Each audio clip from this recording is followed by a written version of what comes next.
Okay guys, we're back with another dose of Helldivers 2 news today. We've got some interesting ones actually coming from the CEO, where he makes a statement which would imply to me that we potentially may not be able to write off this game going to Xbox just yet. On top of that, we're going to talk about the balance patch and some things that we need to assure definitely happen. Some cool things coming from the Reddit from you guys, and we've got a sale on Helldivers. We love to see it, although a little bit weird that we've already got a cheap enough sale on this game just after all of its success. But irrelevant to it, let's dive on into today's info. If you haven't already, smash that beautiful blue thumbs up and subscribe with post notifications turned on. It'd be greatly appreciated. On top of that, check out our sponsor, Control Freak, the #1 in controller gaming aiming. That's right, we made it rhyme. And if you head down to the description today, click the link and use code CloudPlays at checkout, you'll get a cheeky 12% off, which is much better than 10%. Now we've got those things out of the way, let's dive on into today's video. So starting off,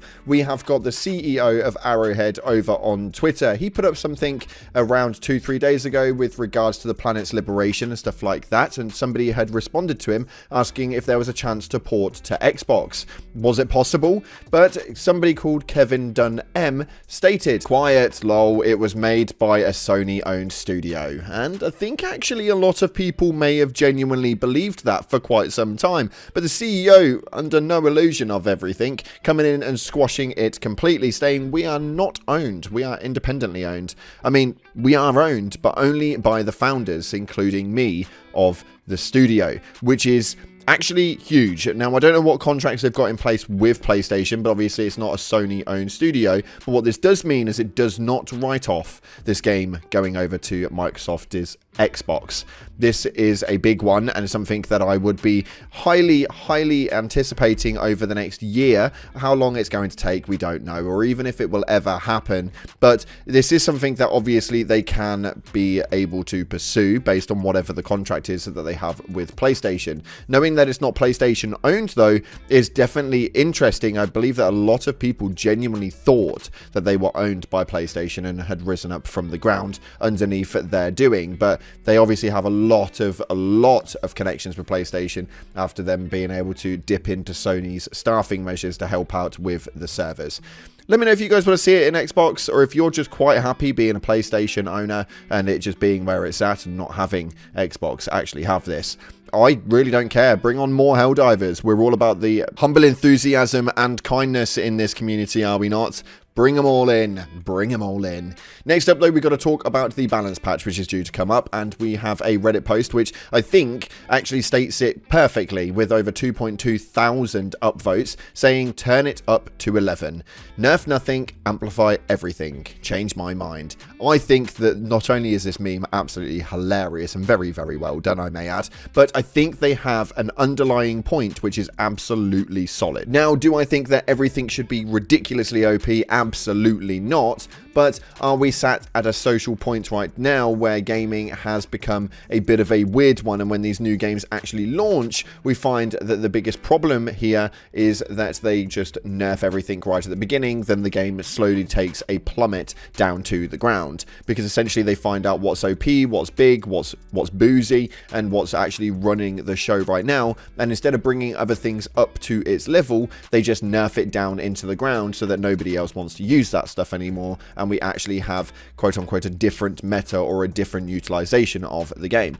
I don't want that for this game at all. This game definitely needs the love and attention that it deserves. Don't get me twisted, there should be a relatively slight decline on some of the statistics, but I don't think that they're going to do that. Obviously, we know that we had the CEO from Arrowhead talking about the weapons and how the Breaker may have well been one that is like utilized for killing quite quickly, but as far as actual completions, it wasn't up there at the top scale, and it makes no sense to me at all, because that's what essentially people are claiming to be the meta. So I'm hoping that they don't take the things that are really good and just bring them down. I really want a boost to bring the numbers up and scales up. I don't even care if they bring the enemy races and take their attributes up and take their stuff up, but just don't bring things down. I don't think it needs to really happen that way. We don't want to see this game take a back seat. Now, if you guys have not been into this game just yet, there is a company that has got your back tenfold with this, because this one is ridiculous. Actually, the pricing for this game is already dirt cheap. Within America, I think it's about $40,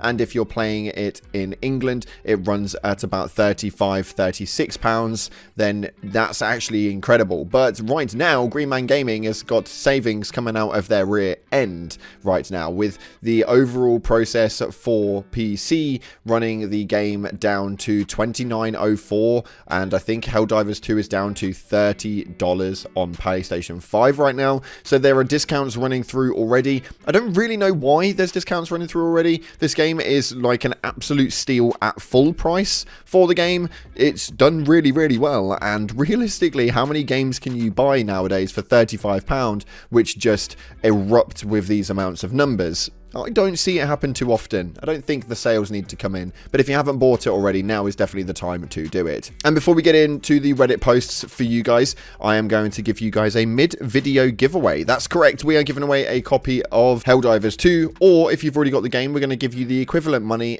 in super credits, so you guys can go ahead and collect skins to your heart's content. But if you guys want to get involved with that one, it is extremely simple. All you have to do is head down to this comment section and stick in a black heart, because we're getting darkened days towards the end of this bloody major order. I need something to do. You need to bring it to me now, please. Thank you. So get the black heart down in the comment section below, and we can dive on in to the rest of this video, where we're going to start off with some very, very funny memes, to say the least. And this one actually received 2.1 thousand upvotes on Reddit, stating everyone talks about robot space Vietnam, but no one mentions the space bug Afghanistan.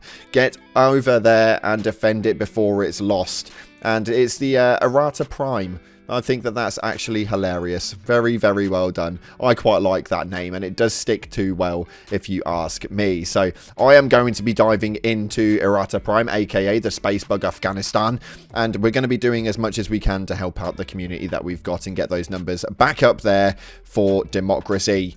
I hopefully will see you guys over there. Right now, as I'm playing, I'm literally just looking at the screen, and there are 20,000 people in there. I finished work in about 6 or 7 hours of this video going up. By the time I'm editing video number 2 for you guys today, we want to see a 6-figure generator. I would absolutely find it hilarious if we managed to push that one out. So Errata Prime, let's push on in and see how many numbers we can pick up in that one. Next up, this one right here, though, with over 4,000 upvotes, so a lot of you clearly agree, but stating Stratagem interface is misleading. Eagle can be used a limited amount of times per mission, but comes in batches with short cooldowns, and then it goes for long cooldown. Orbital laser can only be used a few times and doesn't replenish. Now this one is correct, and I think that this one is a big one, because we realistically need a bit of a description changeover with this, because the Eagles can be rearmed. You can use them the amount of times you want to use them. So we've obviously got the strafing one right here. You can use it 3 times, then you can rearm the Eagle, and then you'll have a longer cooldown, and then the ability to use it 3 times again. Whereas the orbitals,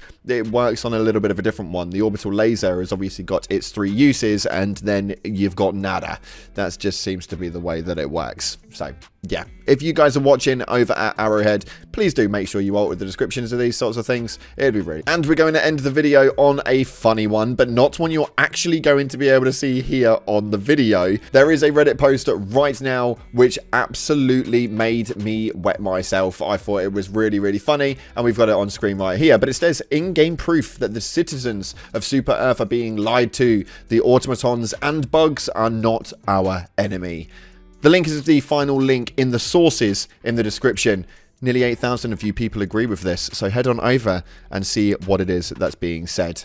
Thank you so much again for watching, guys. I appreciate all your faces. Like, subscribe, and remember, stick a black heart in that comment section now to get entered for the giveaway. Appreciate you all, and as always, up until the next time, I'll see you in the clouds.